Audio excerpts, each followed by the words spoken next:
a ver este tema de meningitis por hongos.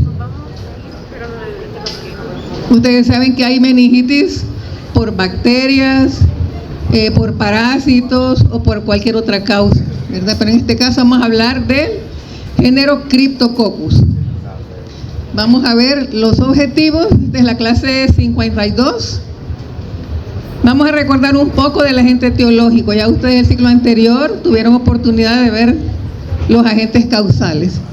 Vamos a hablar un poquito de la patogenia del sistema nervioso central. Aunque este género puede producir enfermedad pulmonar, puede producir enfermedad ocular, enfermedad de la piel, que cuando se disemina se manifiestan las lesiones a nivel de piel como una enfermedad secundaria o puede ser una enfermedad primaria a través de una inoculación directa. Pero vamos a hablar específicamente de lo que es la meningitis.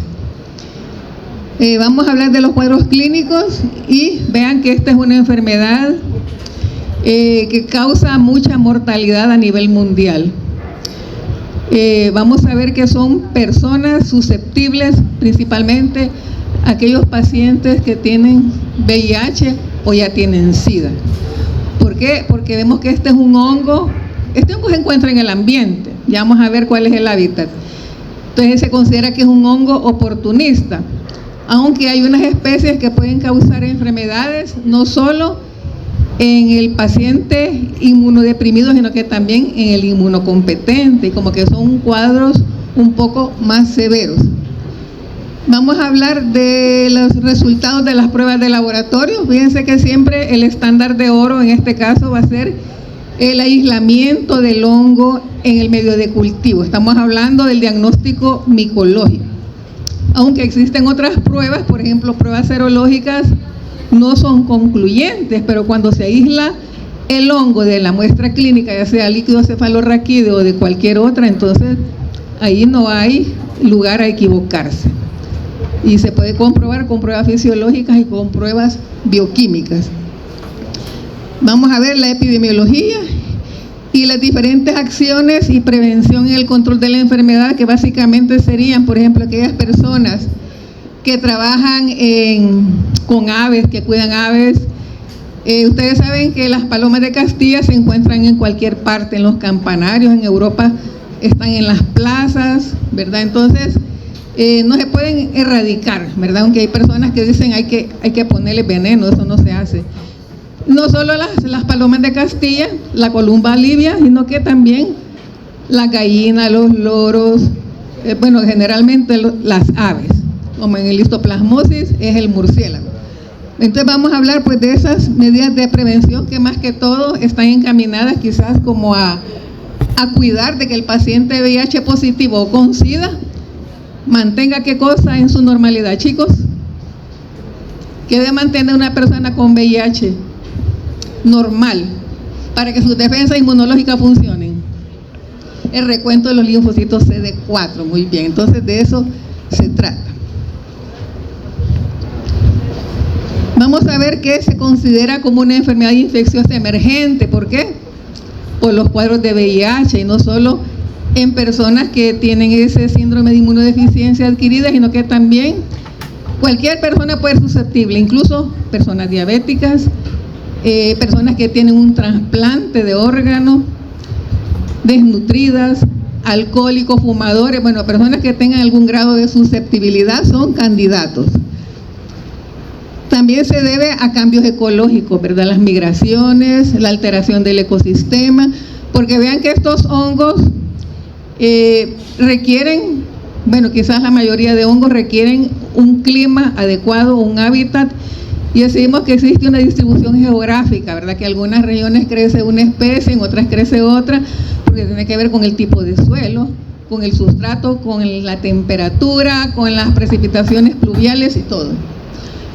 Vean, los viajes, el comercio, la tecnología, pues hace de que las alteraciones demográficas, esa movilidad de personas a ciertas regiones también, ¿verdad?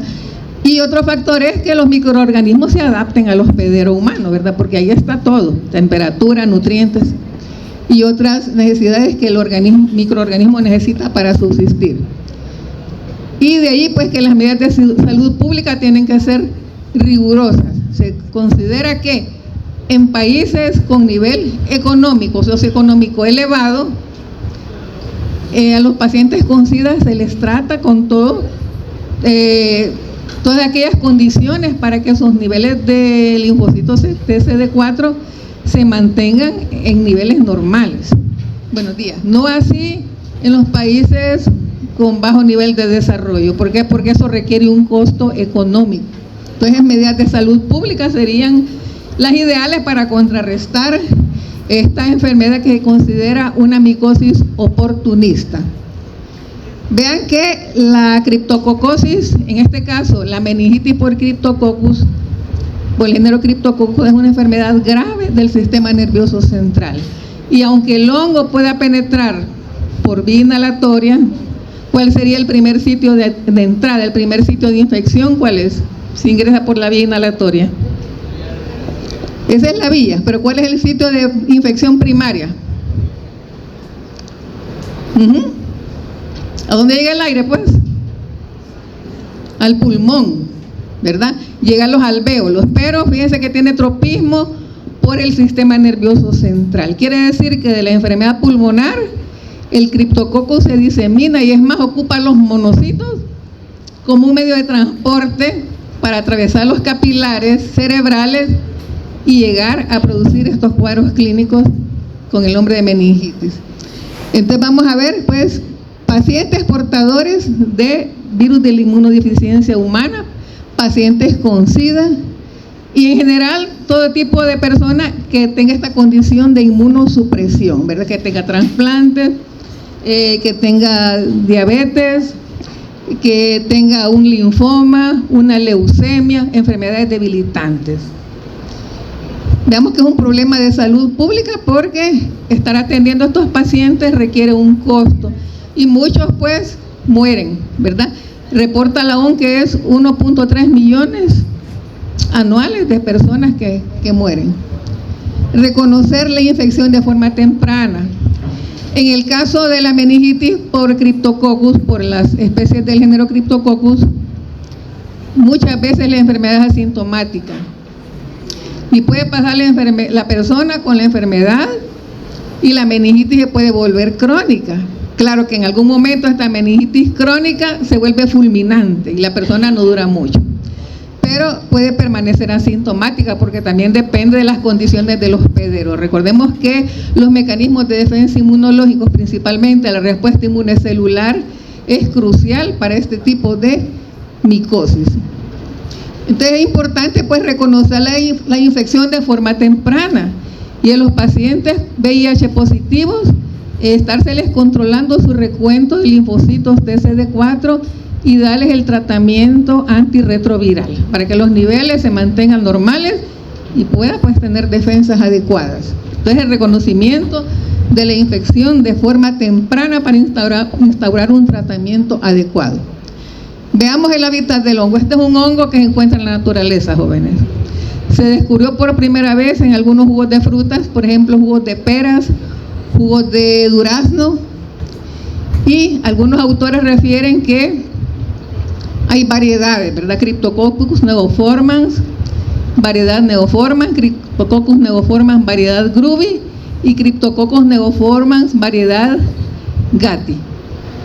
Pero han encontrado pues que lo van a clasificar como Cryptococcus neoformans y como Cryptococcus gatti. Fíjense que el Cryptococcus neoformans produce enfermedad en personas inmunosuprimidas y Cryptococcus gatti lo hace en personas inmunocompetentes.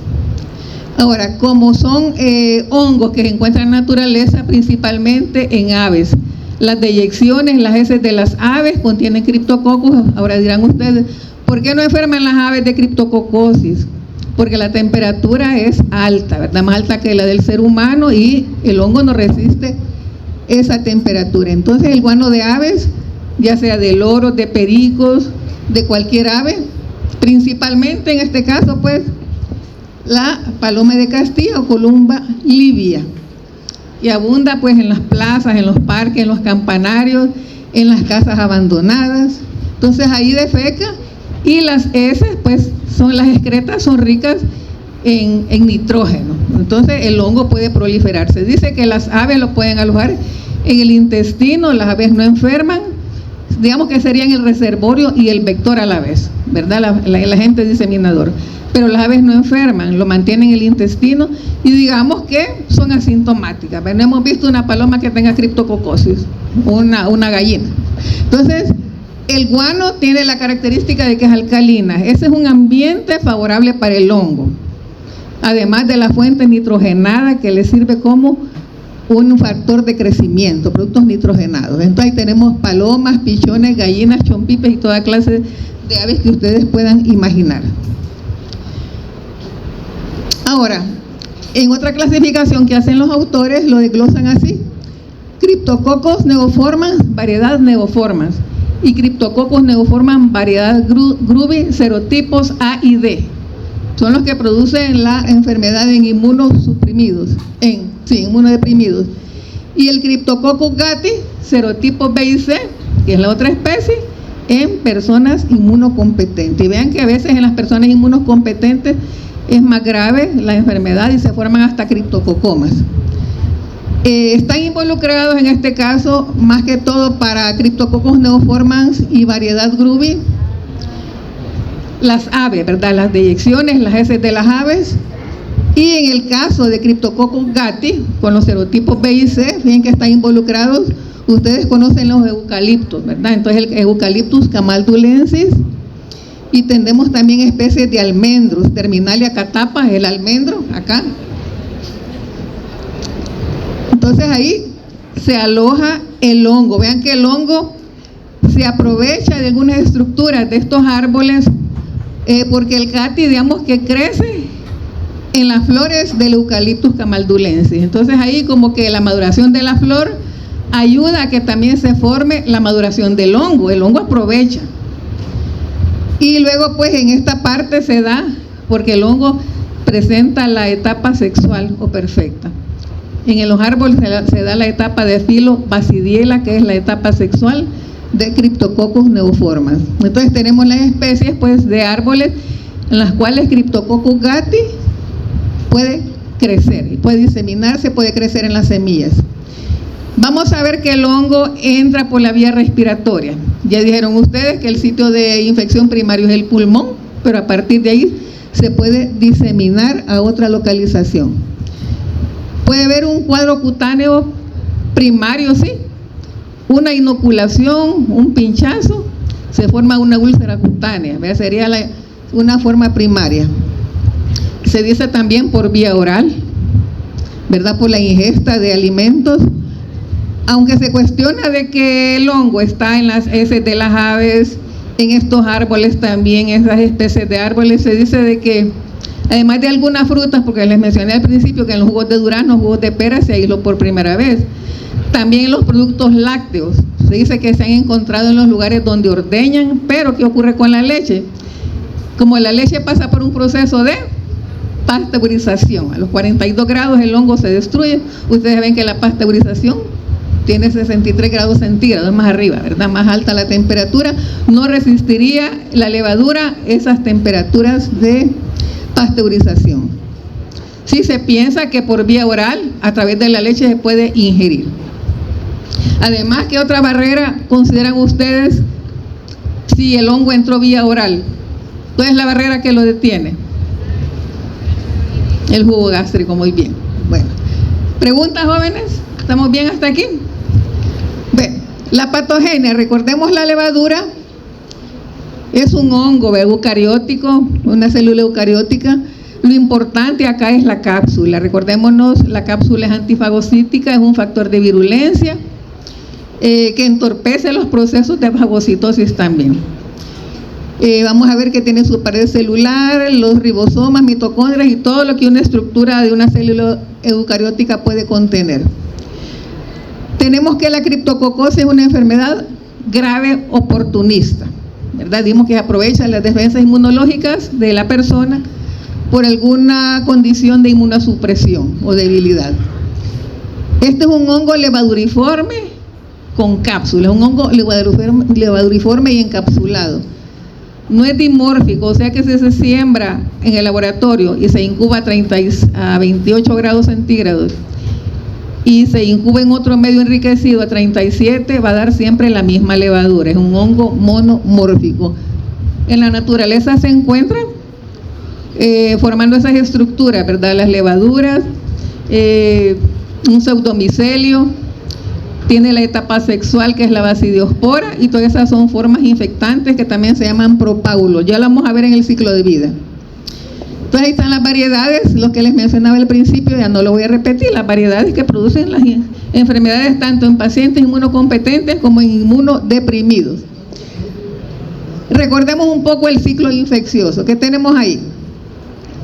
Bueno, el hongo existe en la naturaleza, ya les hablé del hábitat, y luego la entrada es por inhalación. La vía primaria de infección es el pulmón, llega a los alvéolos, los coloniza, tiene capacidad de escapar, ¿verdad?, de los macrófagos, ¿verdad?, ocupar los monocitos. En algunos textos describen como caballo de Troya, o sea que lo ocupa como un vehículo, y a través de ese monocito puede llegar a atravesar los capilares cerebrales y llegar a producir cuadros de meningitis. Entonces del pulmón se puede diseminar al sistema nervioso central. Les decía que el estándar de oro es el aislamiento del hongo en el cultivo. Hay otras pruebas de identificación, sí las hay. Entonces ahí tenemos pues las fuentes de infección donde se encuentra el hongo en la naturaleza, en los árboles y en las aves que ya les mencioné. Ahora, estos cuadros clínicos son variados, ¿verdad? Porque hay formas, ya vamos a ver, formas clínicas oculares, orales, cutáneas, pulmonares, cerebrales. Entonces ahí cuando tenemos arriba inhalación de propágulos, son todas esas formas del hongo, desde las levaduras secas que se encuentran en el ambiente, las pseudohifas, las basidiosporas, que es la forma sexual, y también pequeños fragmentos de hifas. Cualquiera de esos va a ingresar por vía inhalatoria y va a llegar al alvéolo pulmonar.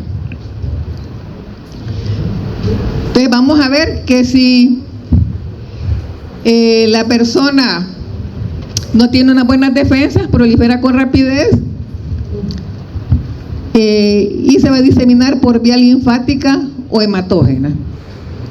Entonces la propagación es por vía hematógena, y vean que ocupa el monocito como caballo de Troya para dirigirse a otra localización. Entonces va a afectar las meninges y afecta los nervios craneales, el tallo cerebral y el cerebelo.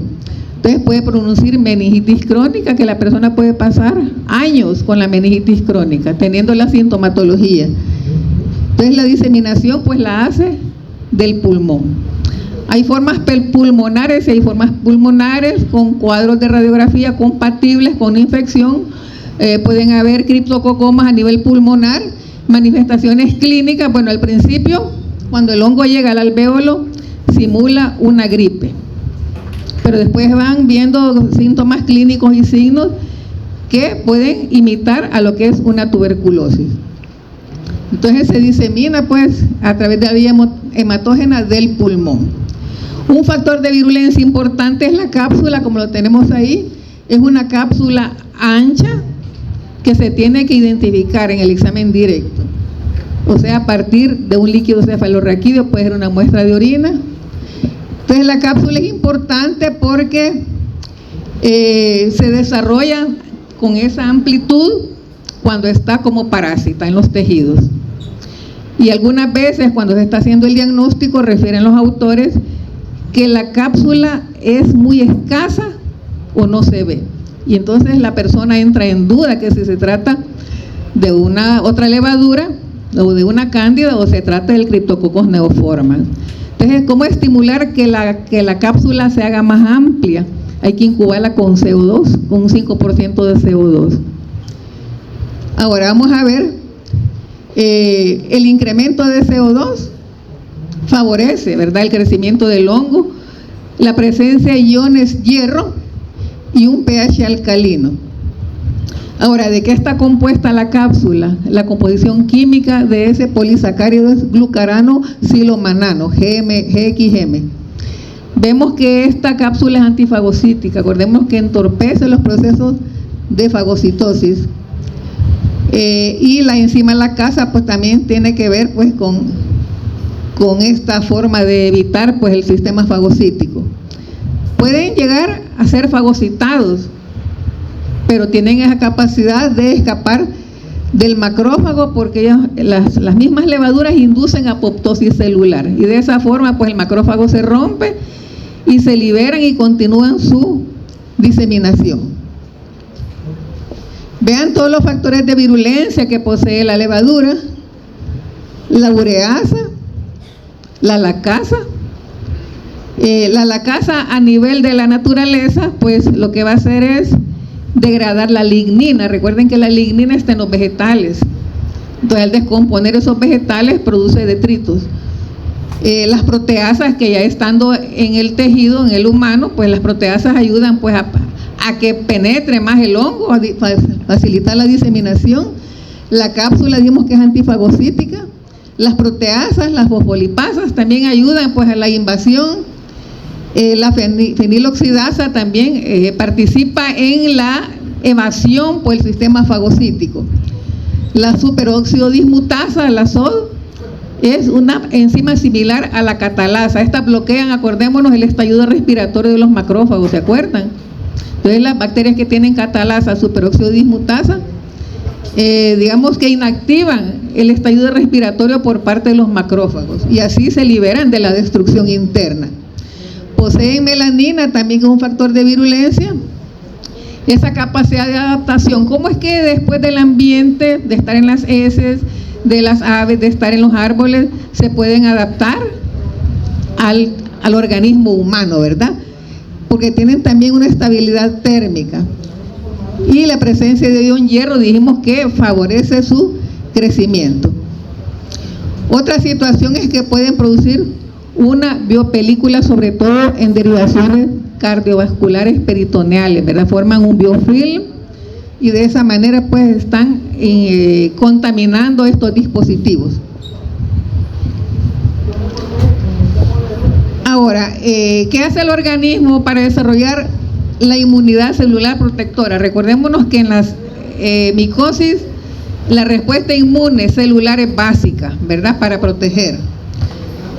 Más que los anticuerpos, que son los anticuerpos para diagnóstico, ¿verdad? Cuando se hacen pruebas de látex o cualquier otro ELISA, son los anticuerpos para evaluar el estado de salud del paciente, pero la respuesta inmune celular es importante. Entonces, los linfocitos TCD4 juegan papel preponderante, igual que los linfocitos TH1, los TH2, aquí participan interleuquinas también que estimulan la activación de los macrófagos, y la arginina, que se degrada en óxido nítrico, que también forma parte del estallido respiratorio cuando el macrófago ingiere a un microorganismo, en este caso la levadura, y lo destruye con los procesos microbicidas que ocurren en su citoplasma.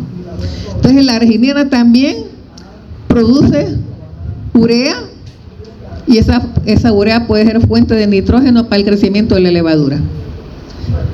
Entonces la levadura o cualquier microorganismo puede ocupar los nutrientes o los componentes que se encuentran en la célula. Veamos personas susceptibles ahí, pues criadores de palomas, personas que cuidan aves, y dijimos que es una enfermedad oportunista. En el caso del Cryptococcus neoformans, ¿por qué es oportunista? Porque hay una condición subyacente previa, la persona ya tiene un linfoma, tiene un trasplante, es diabético, está desnutrido, hay una condición previa, mientras que el Cryptococcus gattii produce infección primaria. Puede ser un paciente, una persona inmunocompetente, igual pues le va a causar una criptococosis. Con respecto al cuadro clínico, vamos a ver que hay enfermedades localizadas y enfermedades diseminadas, y esto va a depender de los mecanismos de respuesta del hospedero. Si el hospedero está debilitado, pues con seguridad se va a diseminar a otros órganos. Y también pues hay manifestaciones clínicas variadas dependiendo al sitio de llegada de la levadura. No es lo mismo una criptococosis meningea que una criptococosis pulmonar o de otro órgano. Entonces ya tenemos el ciclo infeccioso nuevamente, ya no lo voy a repetir. Dijimos que la transmisión es por inhalación, la forma infectante son las levaduras, las baciliosporas, y la forma diagnóstica son levaduras capsuladas. Puede ser que en la naturaleza la levadura no forme esa cápsula exuberante, sino que la va a formar cuando está en los tejidos, ¿verdad? Entonces, ¿cuál sería el diagnóstico? Cuando se observa la levadura capsulada y se pueden ver también las levaduras en gemación. Eso es importante que el microbiólogo lo pueda observar. Les decía que si la cápsula no está bien formada, hay duda para la persona que está haciendo el diagnóstico. Entonces habrá que estimular que la cápsula se forme más amplia. ¿Con qué dijimos? ¿Cuál es la condición? 5% de dióxido de carbono, que es un factor de crecimiento. Vean los aspectos clínicos, hay varias formas, pero yo solo voy a hablar de la forma del sistema nervioso, de la meningitis, ¿verdad? Entonces, no voy a describir a profundidad. Tenemos la criptococosis pulmonar, la del sistema nervioso, que son los cuadros de meningitis, la cutánea, la ósea, la ocular y la diseminada. Puede ser que alguna enfermedad cutánea no sea primaria, sino que venga ya de una diseminación que llegó por pulmón y el paciente estaba tan debilitado que con el tiempo se le fue diseminando y se le manifestó a nivel de piel. O puede ser una inoculación traumática de forma una úlcera, es la enfermedad primaria, cutánea. Y la diseminada es que primero llegó al pulmón y luego se diseminó a otros órganos, incluso a la piel. En el caso de la criptococosis pulmonar, vean que los pacientes en un 95% van a ser asintomáticos y subclínicos. Les mencionaba que puede confundirse con una gripe, ¿verdad? Los síntomas son fiebre, escalofrío, dolor de cuerpo, como que si fuese una gripe. Ahora, si se observan cambios radiológicos, ahí puede haber la diferencia, ¿verdad? Cambios radiológicos o pruebas serológicas como la inmunofluorescencia. Entonces ahí sí se puede comprobar cuando el paciente no manifiesta síntomas o los síntomas son inespecíficos. Entonces al hacer esas evaluaciones, pues que en el pulmón exista un cambio que el médico pueda evaluar, o alguna prueba serológica, porque vean, el paciente presenta un cuadro gripal. Nada que ver con una criptococosis, porque el paciente está asintomático.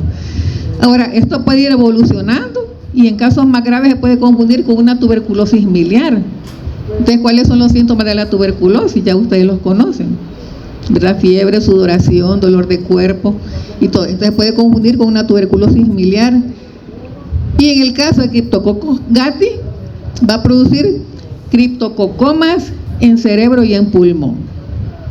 El que solo afecta a personas inmunocompetentes, vean la gravedad de los cuadros. ¿Y qué son los criptococomas? Pues no son masas de hongos que se forman a este nivel, ¿verdad? En el pulmón o en el cerebro, y se pueden observar bien a través de una radiografía o de un TAC, en el caso del cerebro. En el caso de la criptococosis del sistema nervioso central, es la variedad más frecuente. Digamos que un 80% de personas enferman con esta forma clínica. Ahora, es la variedad más frecuente, ¿verdad? Ahora tenemos ahí neurofilia, no es neutrofilia, niños. ¿Qué será neurofilia? Neurofilia.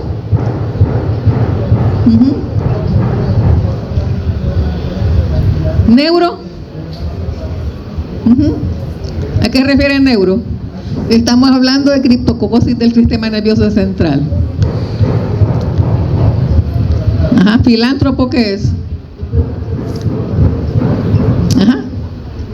Afinidad, ¿verdad? Por este sistema. No es neutrofilia. Yo les puse esa palabra para a ver si caían. Entonces, neurofilia, afinidad por el sistema nervioso, ¿verdad? Entonces, hay componentes que se encuentran a este nivel, por ejemplo, la arginina, que puede ser fuente de nutrientes para el hongo. Entonces el hongo no va a buscar cualquier cosa, a ver, a un lugar donde va a encontrar lo que le conviene. Entonces, otro factor es que aquí en el líquido cefalorraquídeo está ausente el factor anticriptococósico. Entonces, también en esta localización está la asparagina y la arginina, que los puede utilizar el hongo para sobrevivir. En este caso van a producir cuadros de meningitis, meningoencefalitis y criptococoma, lo que les decía yo, ¿verdad? Esas masas de hongos que se forman a ese nivel. Entonces son términos diferentes, ¿verdad? Meningitis y meningoencefalitis. Hablemos de la meningitis, es la forma más frecuente. ¿Qué es lo que tiene el paciente? ¿Qué es lo que experimenta por mucho tiempo? Y cuando le ocurre preguntar, resultó que tiene una meningitis. Va a tener una cefalea intensa frontal. Eso es lo que va a sentir, ¿verdad? Entonces, es un síntoma muy constante, el más común. Y vean, en casi 85 a 100% de los casos. Entonces, una cefalea pues va a identificar pues a un paciente con meningitis, pero todavía no hemos llegado al punto, ¿verdad? Hay dolor retroocular. ¿En qué podíamos pensar? En dengue, ¿verdad? Entonces, fiebre constante pero no intensa. ¿Hasta dónde sería una fiebre no intensa? 38 grados centígrados, ¿verdad? Es constante la fiebre, la cefalea, el dolor retroocular. Podemos pensar en cualquier enfermedad. Ahora sí, vamos a esto es más específico. Rigidez de cuello y dolor, ¿verdad? Rigidez y dolor de cuello. Ahora, los signos de Kerning y Brunziski son positivos. ¿A qué se refiere esto? ¿Qué es el signo de? Bueno, son dos médicos investigadores que ellos encontraron, ¿verdad? Esas formas como diagnosticar a través de unos exámenes que le hacían al paciente y poder asociar algún cuadro de meningitis o una irritación de las fibras nerviosas. Entonces, ¿qué tenemos acá en el signo de meningitis de Brunziski? Cuando la persona está de cúbito supino, entonces lo que hace es levantarle un poco el cuello suavemente, ¿verdad?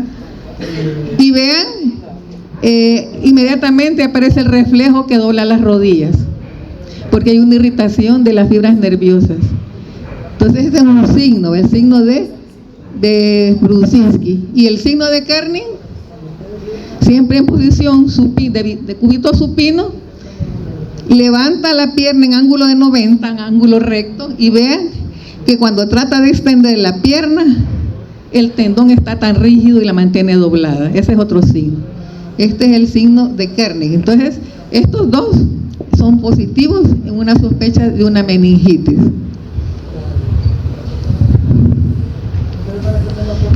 Ahora, en la enfermedad crónica, tenemos, el paciente puede estar 20 años con la enfermedad crónica. Y entonces vean todo lo que experimenta.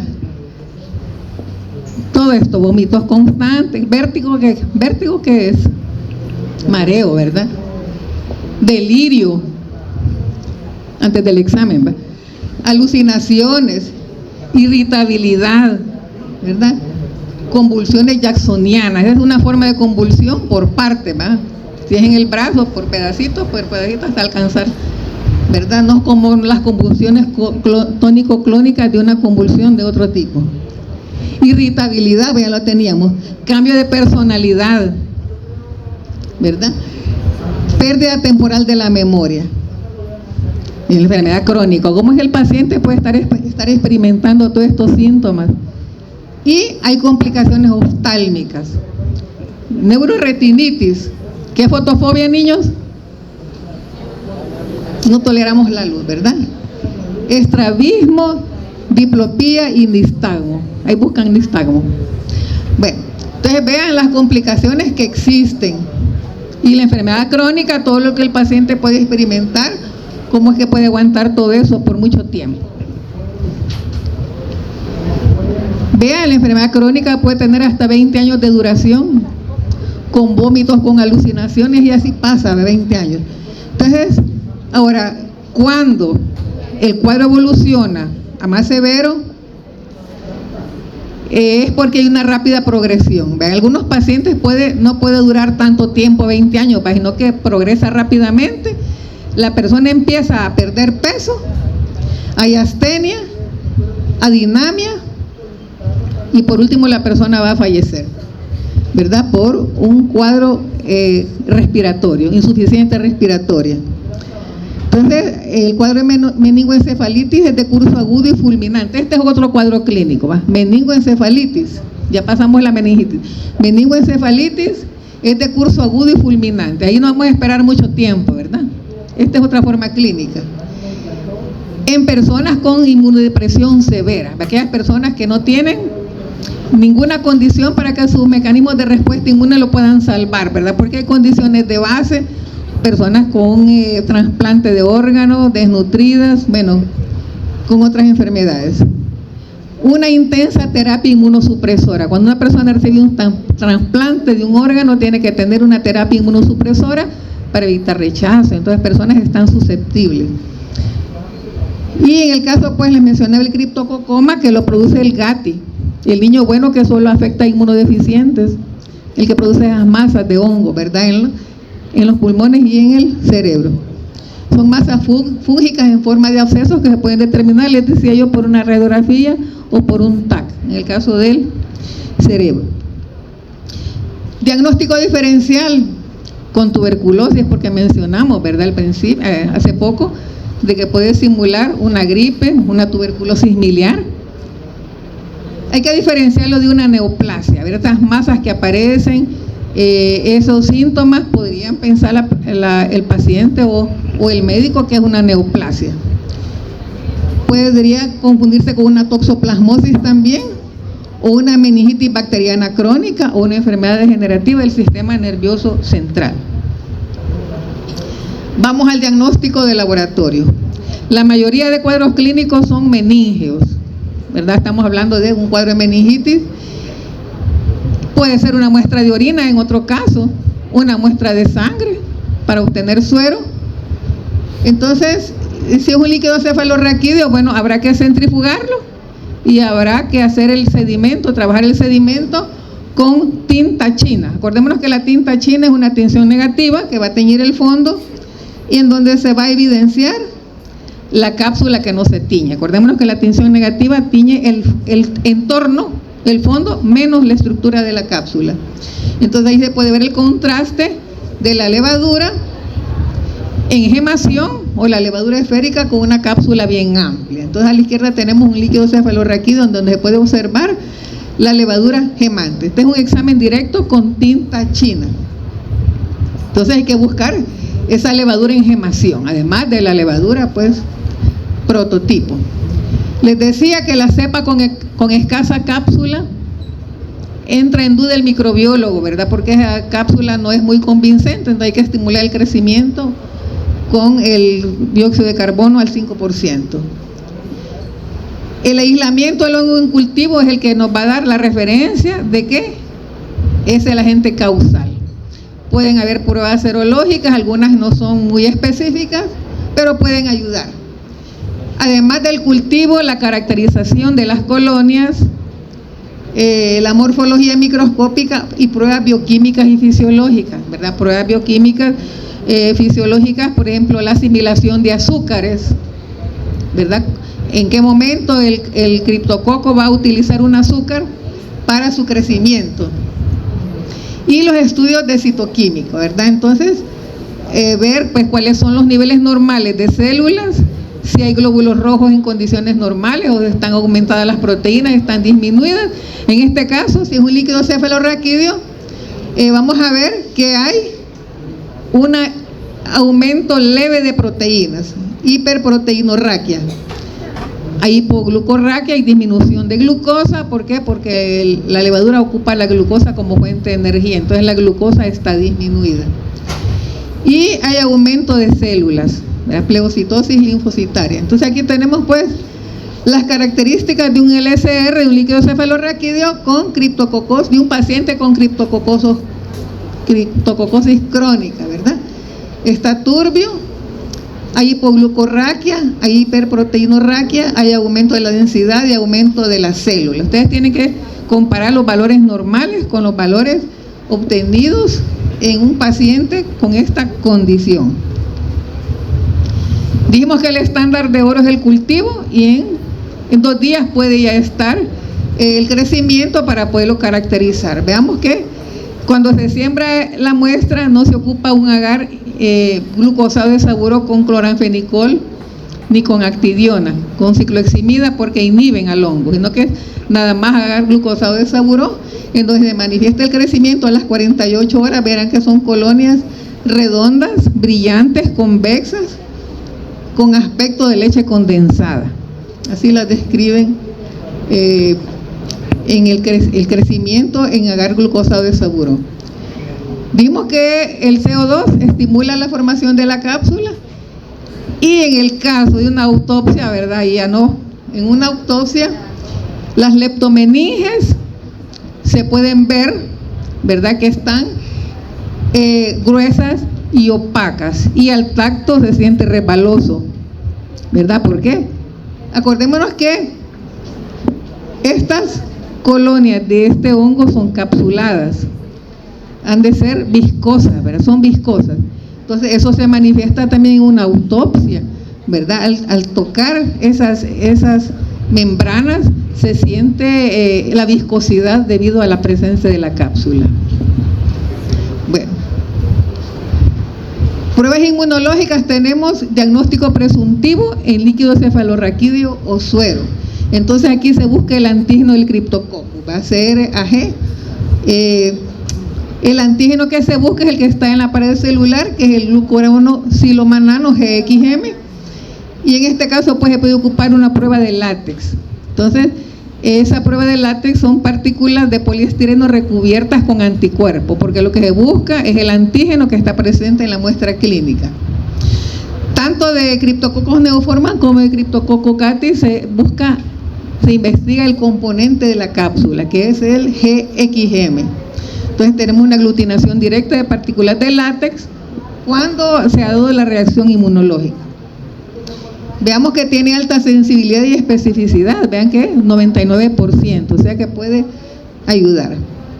Ahora, hay una prueba que se denomina Pastorex Crypto Plus, que no solo es para ver la aglutinación en busca del antígeno, sino que también sirve para monitoreo terapéutico, ir checando al paciente cuando él está dando tratamiento, a ver si van bajando pues los niveles de los títulos. Está también la detección de anticuerpos por inmunofluorescencia indirecta, está la prueba de ELISA, de fijación de complemento también, y hay otra que existe que se llama la de LAF, es una prueba inmunocromatográfica de flujo lateral para buscar antígenos. Ahora, ¿qué pasa con estas técnicas inmunológicas? Pueden dar lugar a resultados falsos positivos. ¿Por qué? Cuando la enfermedad está en sus inicios no va a dar positiva, y aunque la persona tenga criptococosis puede ser que no dé tampoco, ¿verdad? Entonces, porque vean, en pacientes con VIH o personas con SIDA no forma cápsula, y como las pruebas están dirigidas para investigar cápsula, no da resultado. ¿A qué no da resultado? La radiografía y las tomografías pueden ayudar al diagnóstico. Sería otra forma de investigar pues la presencia de la meningitis por criptococos. Aquí tenemos un flujograma. ¿Cómo se llama? No se llama flujograma, ¿cómo se llama? Recuérdenme. Algoritmo, sí. Entonces, un algoritmo para evaluar a un paciente VIH. ¿Cuánto tiempo tengo, niños? Falta. 15, falta todavía. Va. Entonces, gracias.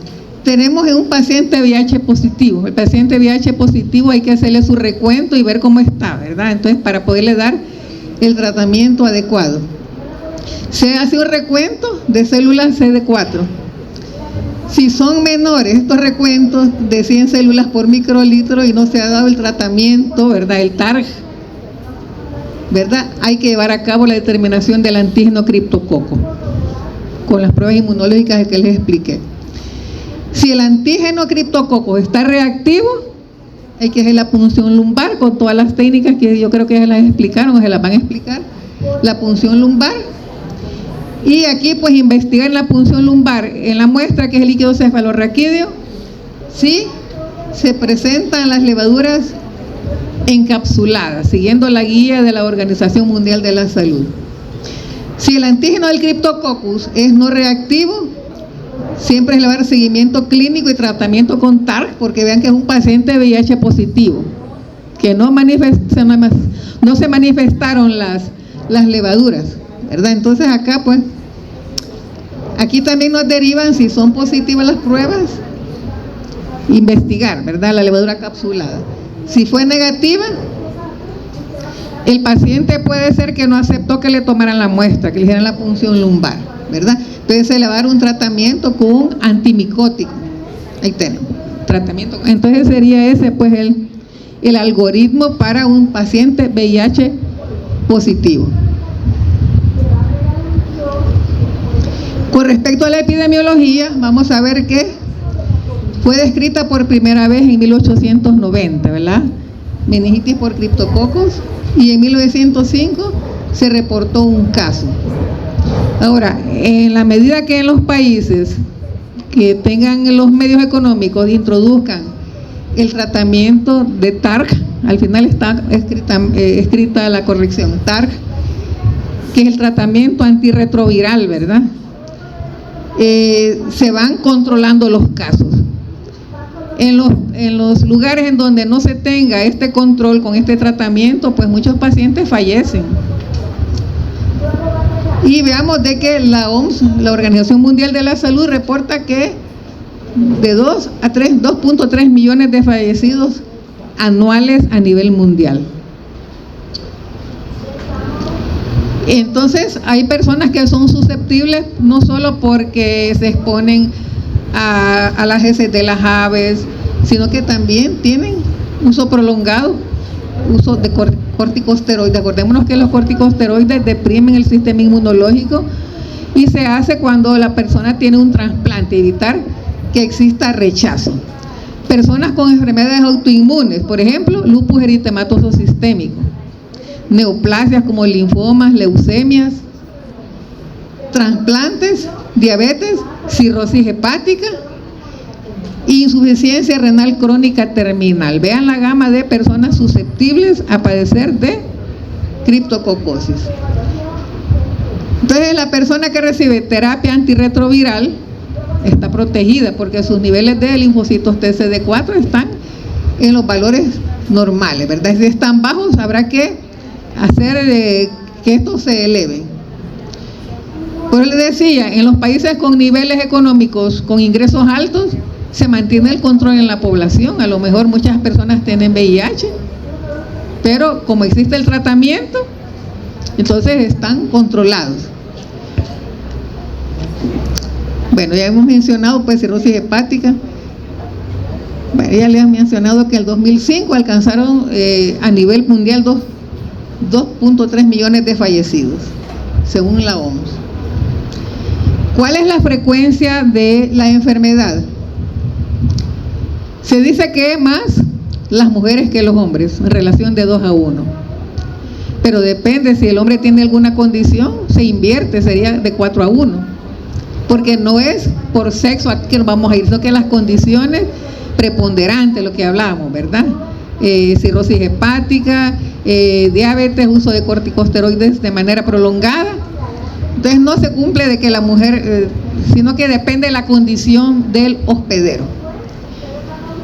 La ocupación parece que no está relacionada, ¿verdad?